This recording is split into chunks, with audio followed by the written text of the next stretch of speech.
Hi, my name's Jason. It's week 6, day 37 of my full-time chronic pain rehabilitation journey. Today I'm going to talk about whether suffering has a purpose or not. It's fitting because I'm starting to suffer a little bit. As far as my status goes, I'm coming to accept the fact that I am going to have a shutdown at some point. I've described this process where my body wants to kind of hibernate, and uh, usually I can tell that's going to come on based upon the level of my pain.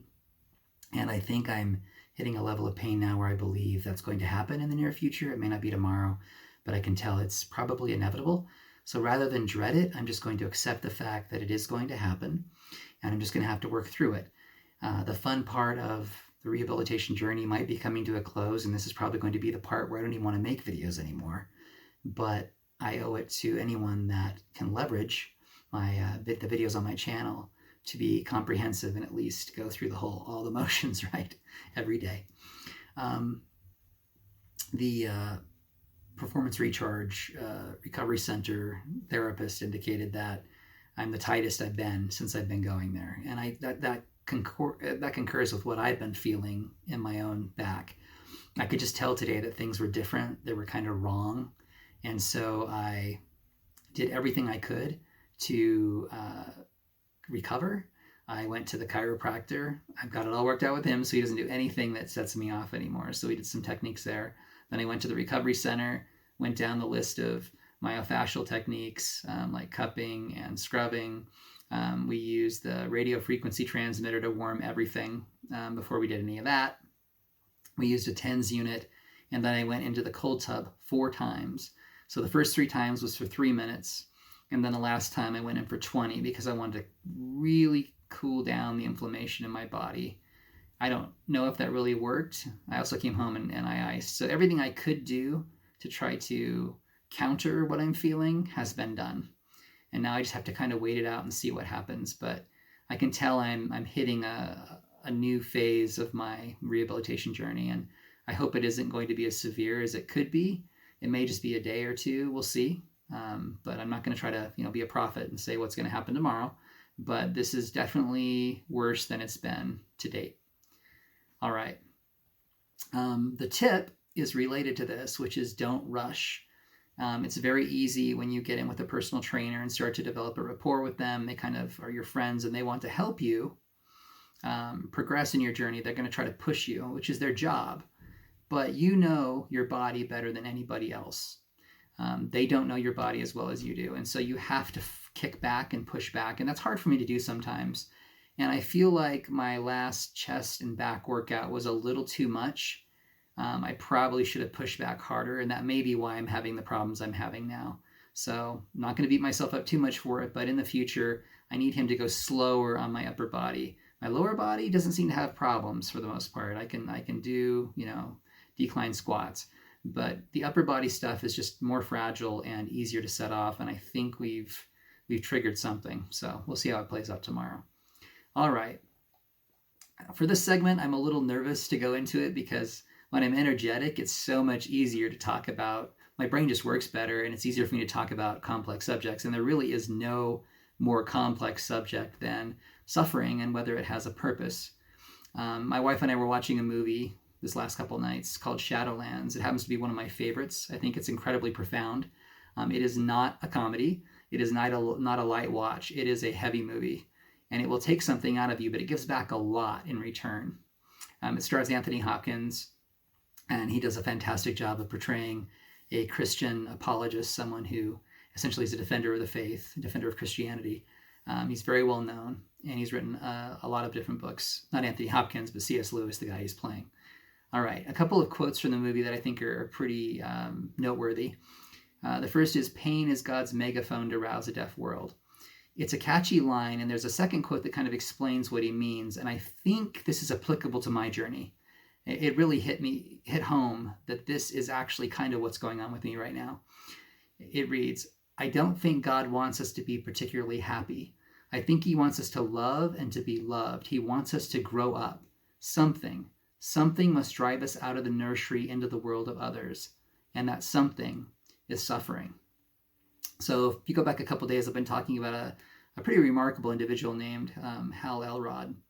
And he went through some amazing recoveries from a horrific traffic accident, a very pernicious form of cancer. It's really an amazing story, and his attitude through those trials is very inspiring. But that kind of proves Lewis's point that it's not clear that Hal Elrod would be the person he is and have the influence he has on others. Meaning he wouldn't have left his nursery if he hadn't had that car accident, because that caused him to dig deep and ended up writing a book called Miracle Morning. Very well known. It's been adapted in any number of forms for salespeople and any profession you can think of. But that was the event that essentially drove him out of the nursery, out from within himself into the world of others, and he started to help other people. And I think my chronic pain journey is mirroring that in a way. I'm at a much earlier stage of leaving the nursery, but I am essentially stepping out into a broader world and trying to leverage what I've experienced for the benefit of others. That's me growing up. And the catalyst for that is suffering. Now, it doesn't have to be that way, right? We all know that suffering can isolate and depress an individual, but it can also have the opposite effect on a much grander scale. And usually these two things are not mutually exclusive. You can become isolated and depressed and then come out of it and then move into a capacity like Hal did and affect the world for good. And your individual suffering is really inconsequential compared to the effect you can have on other people because of that suffering. It doesn't have to be that way, but it can be that way. And I think that is Lewis's point. Okay. I want to talk a little bit about some of the effects of suffering, the positive effects of suffering. We all know the negative effects, right? What it can do to a person, how horrific suffering can be. We can't minimize how horrific and just frankly god-awful suffering can be. There are examples out there that will just rip your heart in two and cause you to grieve. They're awful. And there's no downplaying how awful they are. I'm not trying to do that in any way. But there is more to be said on the subject of suffering. Some people think that all you can do is highlight how awful suffering is and stop. Anything you say beyond that point is just going to minimize or diminish the suffering of people. I have the opposite view. There's a time for this. When someone's grieving and has lost a child, it's probably not the time to talk about what I'm going to talk about now. There is a timing sensitivity issue to this, but there really is something more to be said. And in my mind, not saying something is what's cruel, beyond just how awful suffering is, because there is more to be said. And if you don't say it, you're essentially consigning people to just suffer and not understand the purpose, the utility, and the meaning of suffering, which is what Lewis was trying to communicate. Suffering can produce deep empathy. I think it's had that effect on me. I've always been a somewhat empathetic person, but through my own suffering, I think the well of empathy has deepened significantly. And so that is one of the potential positive effects of empathy. And it can serve as a call to action. So God's megaphone, if you will, to rouse a deaf world. Hal has roused a deaf world because of his suffering. And I want to help others because of my suffering.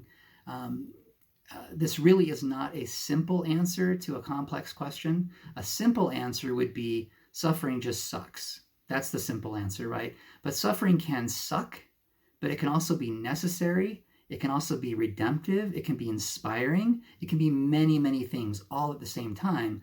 And that's kind of the messy nature of reality. Just focusing in on one aspect, suffering sucks, isn't going to get you very far, and it's not accurate. There are other aspects of suffering that are equally valid and need to be talked about. And so what I'm trying to communicate to you is some of those aspects of suffering that are what I call redemptive.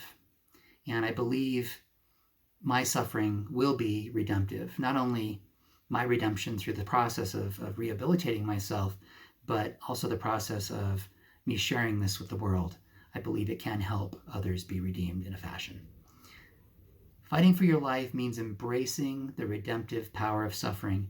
It sucks. No one's going to argue with you about that. But there's more to the story. There's a lot more to the story. And there's a lot of good that can be done with your suffering for the benefit of others. Has suffering helped you to grow up and enter the world of others, or are you still kind of hanging out in the nursery? Please share your thoughts in the comments section, and don't forget to subscribe.